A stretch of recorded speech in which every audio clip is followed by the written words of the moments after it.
जय Shri Krishna. Hello friends, कैसे हो आप सभी। आई होप आप सभी बहुत अच्छे होंगे और अपनी अपनी गार्डनिंग अच्छे से कर रहे होंगे। विंटर सीज़न आने वाला है तो उसकी प्रिपरेशंस भी आपने रेडी कर दी होंगी। लेकिन आज का जो हमारा ये वीडियो है वो इस प्लांट के ऊपर है जिसका फ्लावर आप देख रहे हैं।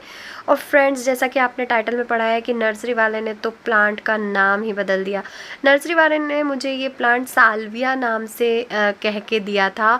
कहा था कि ये साल्विया प्लांट की कोई दूसरी वैरायटी है, लेकिन जब मैंने गूगल पर सर्च किया तो इसका नाम कुछ और ही निकला।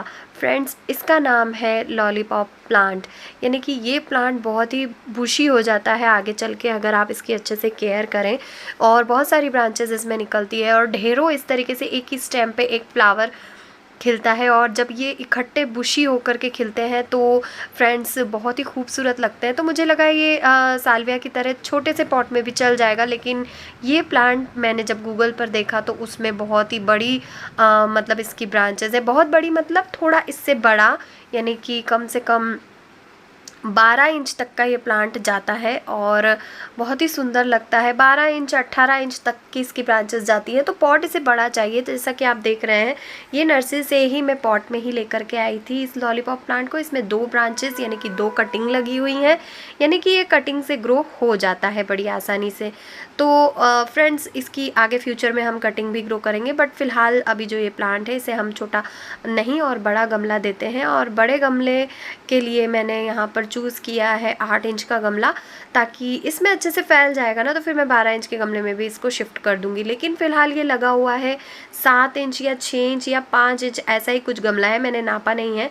और ये 5 इंच के गमले में पौधा लगा हुआ है। अब हम इसे लगाएंगे 8 इंच के गमले में। तो थोड़ा सा ट्रांसप्लांटेशन से रिलेटेड यहाँ पर मैं आपको टिप्स भी दूंगी और इस प्लांट की केयर के बारे में भी आपसे बात करूंगी। जितना भी मैंने पढ़ा है या जितना भी इसके बारे में मैंने जाना है वो सारी चीज़ें मैं आपके साथ शेयर करूंगी। यहाँ पर मेरे पास रेडीमेड मिट्टी रखी थी, लेकिन ये मिट्टी थोड़ी सी गीली हो रही है, तो इसमें मैंने फंगीसाइड ऐड कर लिया है। जब भी मैं कोई मिट्टी, अगर मान लीजिए वो रेडी है, यानी कि उसमें कंस्ट्रक्शन सैंड और कोकोपीट और जो भी इसमें हम मिलाते हैं गोबर का खाद वगैरह सब होता है, तो मैं अगर वो सब मिक्स करके रख भी देती हूँ मिट्टी, तो जब लगाना होता है तभी फंगीसाइड ऐड करती हूँ, वरना पहले से मैं सब फंगीसाइड नहीं करके रखती।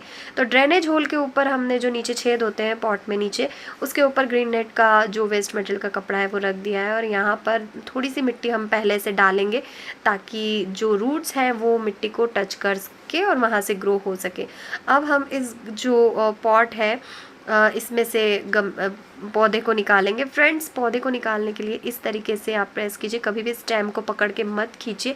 तो इस टिप्स को आप अभी कभी सेव कर लीजिए अपने दिमाग में या कहीं पर भी लिख लीजिए कि इस तरीके से आपको बिल्कुल भी खींच के नहीं निकालना है। इसको बस ऐसे ही हाथों से प्रेस करते हुए और गमले को हल्का सा टेढ़ा करके निकालना है। देखिए, इसमें ना ड्रेनेज होल के ऊपर ग्रीन नेट या मतलब कोई भी कवर अप नहीं किया हुआ था, तो इसमें से मिट्टी भी बार बार निकल के जा रही थी।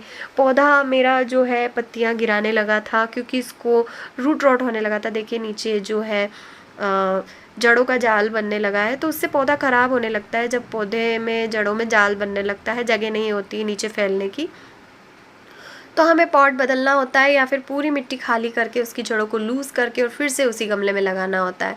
तो यहाँ देखिए मैंने लगा दिया है। थोड़ी सी मिट्टी गीली है ये भी, और जिसमें लगा रही हूँ वो भी, तो थोड़ी प्रॉब्लम आती है। जब आप पौधा लगाएं या आप एक गमले से दूसरे गमले में लगाएं तो बिल्कुल धूप में मत रखें। वैसे सर्दियाँ आने वाली है तो अब आप डायरेक्ट सर्दियों में धूप में बैठ कर भी ये काम कर सकते हैं, लेकिन अभी भी फ़िलहाल सूर्य की जो रोशनी है वो बहुत ही हार्मफुल हो रही है पौधों के लिए। पौधे बर्न होने लगे हैं, जैसे सब्जियों वाले पौधे और जो दूसरे गुलाब वगैरह ये सब। तो फ्रेंड्स, इस तरीके से अब हम साइड में बीच में रूट बॉल को बिल्कुल भी नहीं छेड़ना है आपको, और ऐसा का ऐसे ही गमले को उतार देना है, क्योंकि वो रूट बॉल भी इतनी सख्त हार्ड मिट्टी नहीं है, उसमें कोकोपीट वगैरह सब कुछ मिक्स है। अगर हार्ड मिट्टी होती तो हम मिट्टी चेंज करते। अभी हम यहाँ पर मिट्टी डाल देंगे और गमले को हिलाते जाएंगे। गमले को हिलाने से ना मिट्टी सेट हो जाएगी। मिट्टी थोड़ी गीली है तो उसको सेट होने में समय लगेगा, क्योंकि गीली मिट्टी आसानी से नहीं जाती। तो आप इस चीज़ का भी ध्यान रखें। यहाँ पर एक टिप्स और दूंगी कि जब भी आप पौधा लगाएं तो आप सूखी मिट्टी में ही लगाएं, क्योंकि वो मिट्टी सरक के और लुढ़क के अच्छे से नीचे तक चली जाती है। गीली मिट्टी को नीचे तक पहुंचने में समय लगता है, गमले के नीचे तक।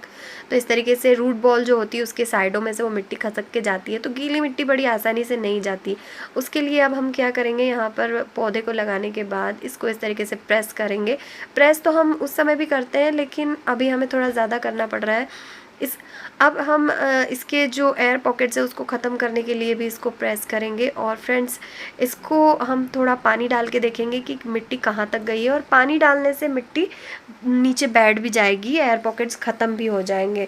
और हम इसे डायरेक्ट सनलाइट में रखेंगे फ्रेंड्स, हम बिल्कुल उसको शेड एरिया में नहीं रखेंगे। क्योंकि इसकी जो दोनों मिट्टी है, जो रूट बॉल है वो भी गीली हो रही है, और जो मिट्टी हमने डाली वो भी गीली है, यानी कि पानी डला हुआ मिट्टी है उसमें। तो अब हमने यहाँ पर पानी डाल दिया है, इससे हमें पता चलेगा कि कहाँ कहाँ एयर पॉकेट्स है, तो वहाँ मिट्टी जा कर के बैठने लग जाएगी और ऊपर से और मिट्टी डालने की जगह बन जाएगी। तो देखिए, पानी बड़ी आसानी से डालते ही सीधे निकल गया। इसका मतलब है हमारी मिट्टी बहुत ही पोरस बनी हुई है, बहुत ही सॉफ्ट बनी हुई है, जो कि रूट्स के लिए बहुत अच्छी है।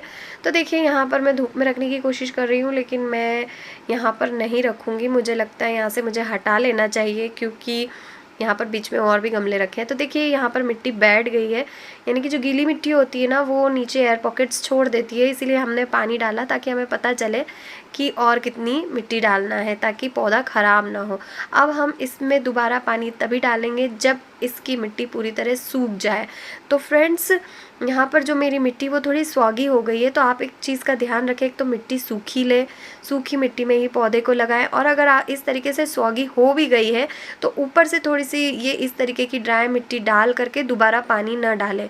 अब दोबारा पानी तभी डालें जब पूरी तरह मिट्टी नीचे से भी गमला सूख जाए, यानी कि पूरी तरह सुखाने का मतलब ये नहीं कि पौधे अपनी ब्रांचेस को डाउन करने लग जाएं। तो जब आपको इसमें, मेरे को ऐसा लगता है कि ये कम से कम 2 दिन इसमें आपको पानी डालने की ज़रूरत नहीं पड़ेगी। और देखिए कितना सुंदर पौधा है। मैं नहीं चाहती थी कि ये कम जगह में ही लगे हुए ख़राब हो जाए, तो इसी तरीके से आपको ट्रांसप्लांट करना है।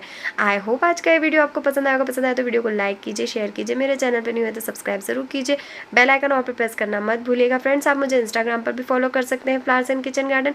मिलते हैं नेक्स्ट वीडियो में फिर किसी नई जानकारी के साथ। तब तक के लिए बाय, टेक केयर, जय श्री कृष्णा।